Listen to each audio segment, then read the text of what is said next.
Supreme court نے بانی پی T آئی کو 2 دن میں شفا انٹرنیشنل اسپتال منتقل کرنے کا حکم دے دیا۔ حکم نامے میں کہا گیا ہے کہ شفا اسپتال کے جنرل فزیشین، جنرل سرجن، آئی اسپیشلسٹ پر مشتمل بورڈ بنایا جائے۔ کارڈیولوجسٹ، میڈیسن اسپیشلسٹ کو بھی شامل کرنے کا حکم۔ ڈاکٹر فیصل سلطان اور ڈاکٹر عظمیٰ خان کو بھی بورڈ میں رکھا جائے۔ اخراجات بانی پی ٹی آئی کے اہل خانہ ادا کریں گے۔ عدالت کا ہفتے میں 1 دن اہل خانہ سے بھی ملاقات کا حکم۔ سپریم کورٹ نے حکم دیا کہ اسپتال کے باہر کسی قسم کی سیاسی سرگرمی نہ کی جائے۔ میڈیکل رپورٹس کو سیاسی مقاصد کے لیے استعمال نہ کیا جائے۔ عدالت عظمیٰ نے ریمارکس دیے کہ بانی کی صحت کے پیش نظر میڈیکل سہولت بنیادی حق ہے۔ احکامات کی خلاف ورزی پر آرڈر واپس لے لیا جائے گا۔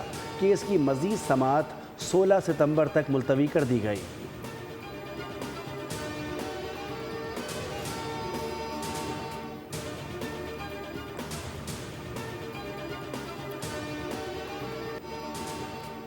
حکومت کا بانی پی ٹی آئی کے شفا انٹرنیشنل اسپتال سے علاج کرانے کے فیصلے پر نظر ثانی کے لیے سپریم کورٹ سے رجوع کرنے کا فیصلہ۔ وفاقی وزیر قانون اعظم نذیر تارڑ کی بانی پی ٹی آئی کیس کی سماعت سے متعلق گفتگو۔ کہا کہ جیلوں میں بہت سے قیدی ہیں جن کی صحت کے مسائل ہیں۔ کیا سپریم کورٹ کا حکم تمام قیدیوں کے لیے ہوگا؟ سزا یافتہ قیدیوں کو سرکاری اسپتالوں میں فراہم کیا جاتا ہے۔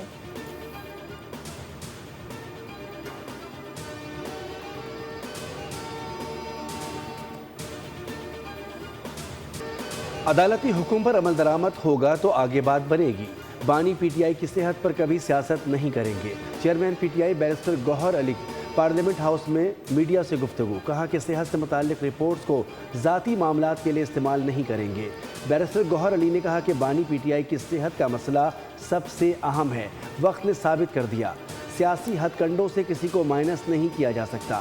ہم بھی کسی کو سیاسی طور پر مائنس کرنے کے حق میں نہیں۔ سیاست اپنی جگہ، ملک اور جمہوریت سب سے اہم ہے۔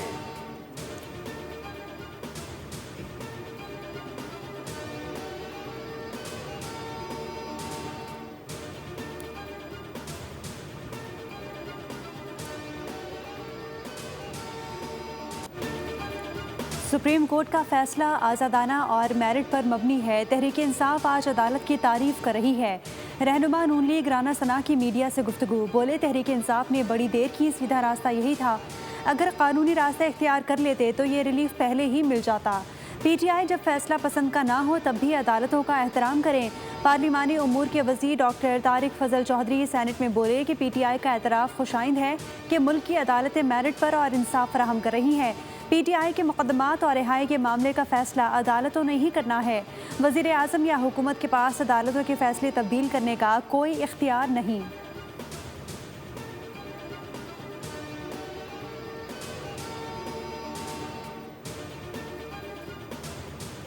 Whole name, not only in Pakistan but around the globe, and there's a great scope to have a wonderful partnership with Google and enhance our relations in many ways. Google's been investing in and committed to Pakistan for over a decade, and to be able to reach this milestone where we're opening a local office, I think is a very special moment.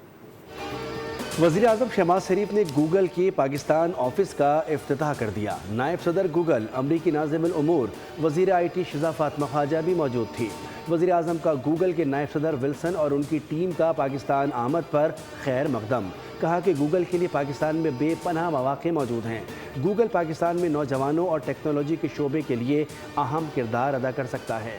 نائب صدر Google نے کہا کہ Google Pakistan کے ساتھ طویل مدتی شراکت داری کا خواہاں ہے۔ پاکستان میں ڈیجیٹل ٹیکنالوجی کے فروغ کے لیے مزید اقدامات کی ضرورت ہے۔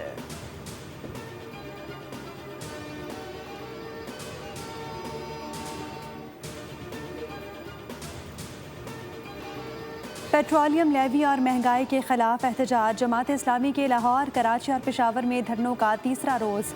مظاہرین کے پیٹرول کی قیمت میں کمی اور آئی پی پیز کے فورنزک آڈٹ کا مطالبہ۔ امیر جماعت اسلامی حافظ نعیم الرحمان کہتے ہیں، ہم لوگوں کو ریلیف دلانے آئے ہیں۔ لوگ ہر لیٹر پر حکومت کو لیوی اور بھتہ ٹیکس دے رہے ہیں۔ دھرنے میں لوگ کہاں سے آئیں گے، یہ ہمارے لیے کوئی مسئلہ نہیں۔ حکومت کوئی ایسا کام نہ کرے جس سے معاملات ہاتھ سے نکل جائیں۔